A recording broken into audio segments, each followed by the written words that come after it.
Issue 54. In Eggman's Special Zone base, we barely got to see it from the outside and never saw its location being taken advantage of, so I forgot it was even in there.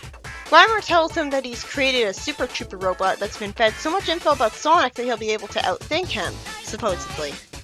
I hope Grimer will get a fruiting excuse because I don't see why he's evil and why he's working for Eggman and so on.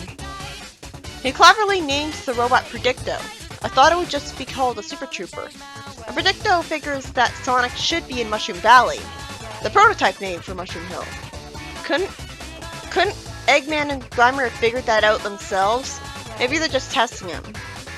Conveniently, Grimer thought to have Predicto equipped to predict Knuckles' moves too. In fact, he's been programmed with characteristics of all the Freedom Fighters. Characteristics?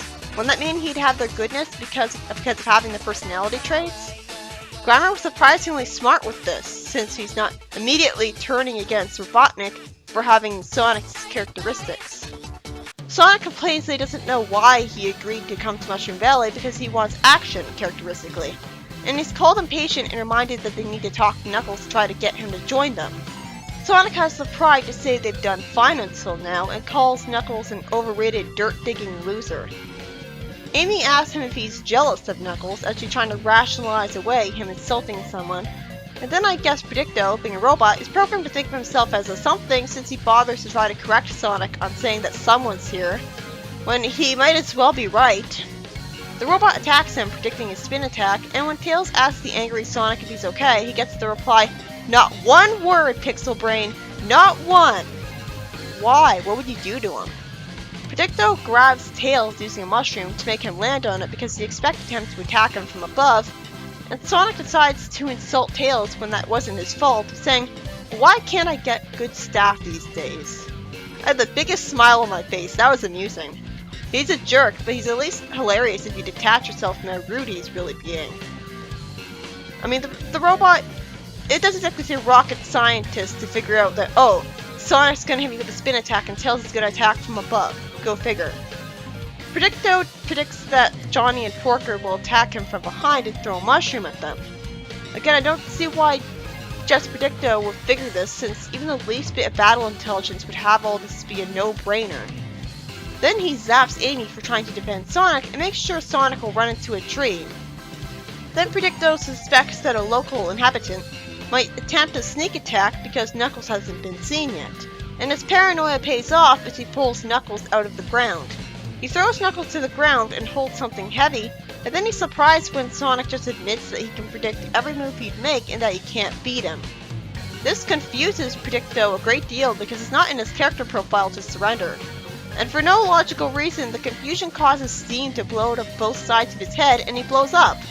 I guess Sonic assumed that ridiculous thing would happen because he's watched too many sci-fi movies to get as genre savvy as he is for robot fighting. Because robot or not, he should have just been confused, and that's it. He calls Tails little buddy, feeling the need to explain what he did, and then he calls him Furball, but surprisingly not Pixel Brain, because Tails asks him if he was gonna give up, as if he totally ignored what he just said to him. Did Sonic have to be written to do that to Predicto on purpose? And Knuckles tells Sonic he wants him off his island because he just lured Eggman's robot to it. Also, while we were told that a protective field surrounds the island now, I guess I'm supposed to pretend I never saw that, because the robot got past it just fine. Okay then, Sonic calls him Wormhead, and he says to never say never about him never becoming friends with Knuckles, even though he doesn't like him, so it's weird that he'd ever admit that possibility, just because he's unpredictable. In the next story, a text box says that when Eggman moved his base of operations to Metropolis Zone for some strange reason, when the Special Zone is a much safer place for a base, they wrongly assumed his old Egg Fortress would stupidly be left deserted. We see some Metal Sonics emerge from it, and after Vector arbitrarily asks Omniviewer if he's sure it's him, Knuckles is totally ignored by the Chaotix when he says he hates Eggman twice, all to force the concept of the Chaotix fighting Knuckles. I mean, at least in the Knuckles miniseries by Penders, they were brainwashed. They don't even need to explain why they don't believe him. An enemy of Sonic's would just admit it and fight right away, wouldn't he? Wouldn't the Omniviewer think he's too stupid to think of lying? Mighty destroys the floor and Knuckles glides away, with Mighty floating in the air, needing Charmy to save him while insulting him for Knuckles making a fool out of him. Mighty tells him to knock it off, naturally annoyed, while Charmy's name is somehow misspelled. Knuckles assumes that they're all crazy, and he's told not all of them are for some reason, but no, Espio can't be reasoned with either as he grabs him by the neck. Knuckles attacks both him and Fang from behind him, and Vector tries to bite him.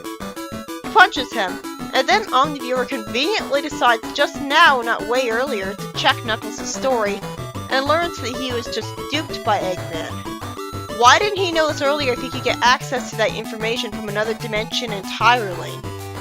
Charmy asks him if he has acne because of the spots appearing on his screen, and Mighty says that there's something moving there. The Omniviewer says that it's impossible for something to get into his personal workspace without his permission. He must be delusional about being omniscient then, because if he was, he'd know that two Metal Sonics are about to run through his screen.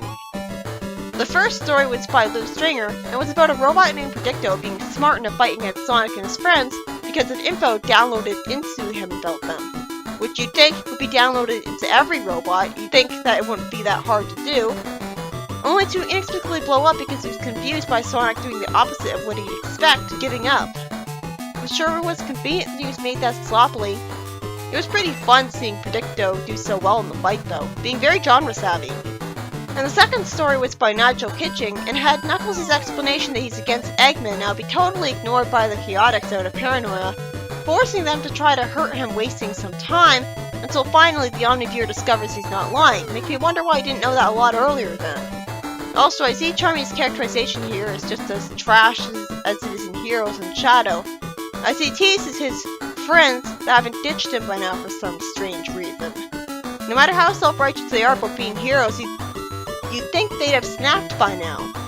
And the story ends with Metal Sonics going to attack them, making me wonder why that couldn't have been the plot instead. They had no really good reason to disbelieve Knuckles and try to fight him. It's not like it was a training exercise for them to fight him or anything.